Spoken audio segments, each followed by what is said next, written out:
conversations with bullies who may be mean to you or people like that? I don't think it's your responsibility to have a conversation with your bully. That's the first thing. It is okay, and if that you are willing to do that, more power to you. If that's really what you feel like doing, then the best thing to do is go and start asking them questions. There's a guy, African-American jazz pianist. There's a PBS documentary out about him that's called Accidental Courtesy. And when he's not playing piano, his hobby is to convince guys to leave the KKK. And he's very good at it. He's so good at it that he basically dismantled the KKK operation in the state of Maryland. And the way that he did that was not for trying to convince them that they were wrong. People are always asking him, he says, what do you say? How do you convince them? He says, I'm not trying to convince them. I ask them, what am I missing? You tell me what it is that I'm missing. And he says, and this is really important, he says, by actively listening to them, I am passively teaching them about myself. And sometimes people just want to be heard. It's that empathic bond that actually changes people's minds. No statistic you cite, no information that you have is going to convince anybody, but if you create an empathic bond with them, it's really difficult for them to dehumanize you and otherize you. Thank you. Go ahead. Hi, this is Jess with Lesbian Media, and I'm here with Tiana. She's a junior journalist, and I'm pretty impressed with her because she's been asking questions about how to address bullying behavior. So what's going on at your school, Tiana? So a bit of what's happening at my school is that they have this group called the unpopular group, and then they have a group called the popular group, which is a group of girls who are so popular and they're like divas and stuff. Oh, wow. And they're always bullying the unpopular group and always telling people to stay away from them. And they're kind of, in the unpopular group are kind of like the undivas, kind of just themselves. But then the two girls that were there, they were tired of getting bullied by the popular girls. So they got out of that group, and then one day I just saw them, and I was saying, how about we make our own group called the Smart Successful Girls, which was an idea that me and my mom came up with.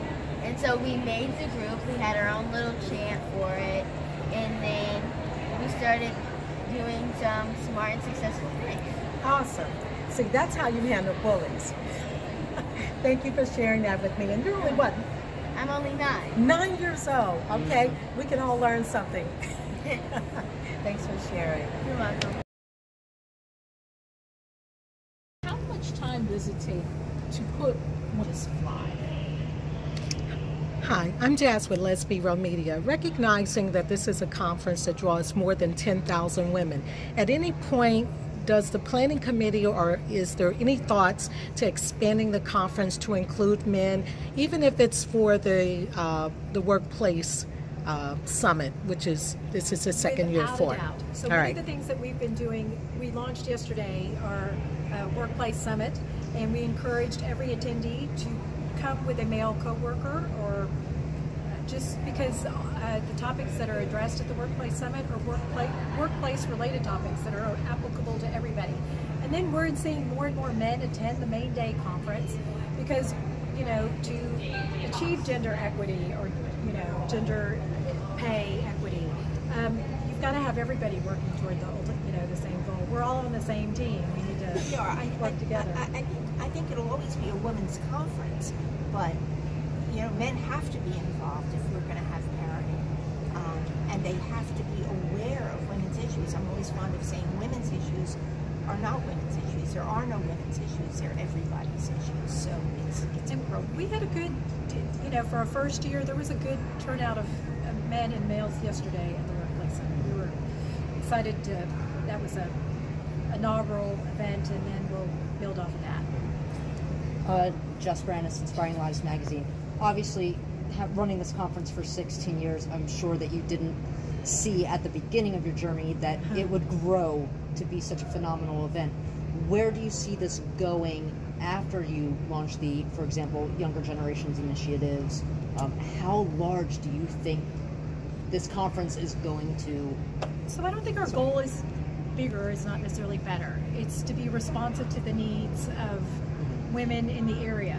So, you know, in 2008, when the economy crashed, one of the things that we did was we built a work job fair.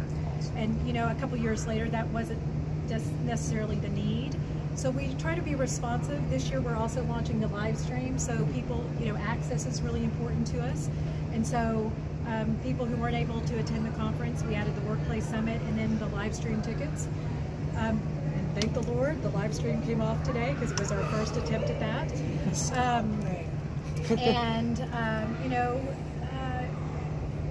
So just listening, we survey all of the attendees and we actually read all of the feedback. We wait about a month before we read through all of the feedback because people are quite, they share, and we take it all, I mean, we read it and respond to it. And then based on that feedback, we'll direct us as to where the attendees want to go with our program. Yeah, and I think a conference at 16 years old has to be relevant. That's the big thing. You have to be current. You have to be relevant. You have to keep reinventing yourself. So that's what we do, and that's why we designed our Young Women's track, and that's why we have the live stream. And so this conference can be seen no matter where you are, in the state or in the country. So it is expanding, but as Laurie says, bigger is not always better, as you can see when you exit sessions. So the convention center can only hold so many people, and this is our home. So yeah. The other thing that we're doing is building out the content throughout the year. So taking, we've added the podcast. Celeste Headlee, who interviewed the SKIM founders today on the main stage, is our podcast host, and she will be our monthly host going forward. We're building out our digital and our newsletter content, and trying to bring the content from the conference to those who can't necessarily attend the conference. We used to talk about this as a one-day event. It's no longer a one-day event. It's a year-long event. So you come today, you know, get that jumping off, that springboard, that high from all the speakers, and you're inspired, you're empowered, and then you have the rest of the year to, you know, tune into podcasts and newsletters and mid-year events. Really have grown in that respect. So it is a year-long event, and it grows. We were talking about success measures. One other thing it says about the conference that Ava want a wonderfully diverse audience to come and enjoy and learn and be inspired. And I thought, well, why not me and why not now? And I went for it. Thank you. Al Clay from iRadio Philly. Why choose the skeleton? Out of all of the sports you could have chosen. That's the question. Right. The most terrifying sport in all of the Olympic Games. Why that sport, right? Yes, it was quite daunting, but again, it really for me was about breaking this barrier that I felt that needed to be broken. It was about representation. It was really about showing people, particularly young African girls, that anything is possible. I come from a country with no snow, no ice. There's a lot of barriers into getting into a sport like skeleton, and I thought if I could show up and be there, that would be a point of inspiration for people, and to show them that we can overcome challenges and make it to anywhere we want to go to.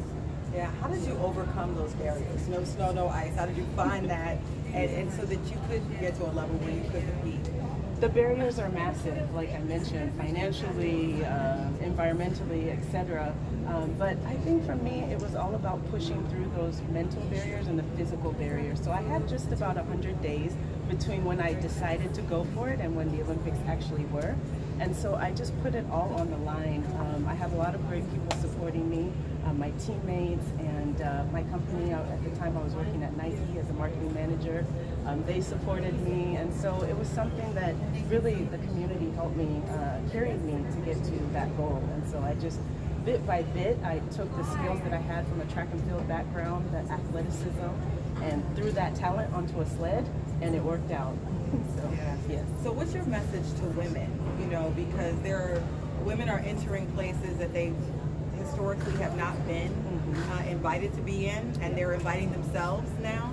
What is your message to the women like that? it's just that. You don't need an invitation. You just show up. The power of showing up is very real, and I feel that that's one of the key lessons that I learned in my journey. I just showed up. What I did didn't make sense. At the time, I was 36 years old, in a 10-year retirement from track and field. I was not thinking about sport, but I felt a bigger calling to really be part of how I could shift the narrative around what people have come to expect from African women. So I think the message is all you need to do is just show up and start from somewhere and see where that takes you. What about for young women? You know, we talk about women all the time, but what about the youngsters? How are you motivating them?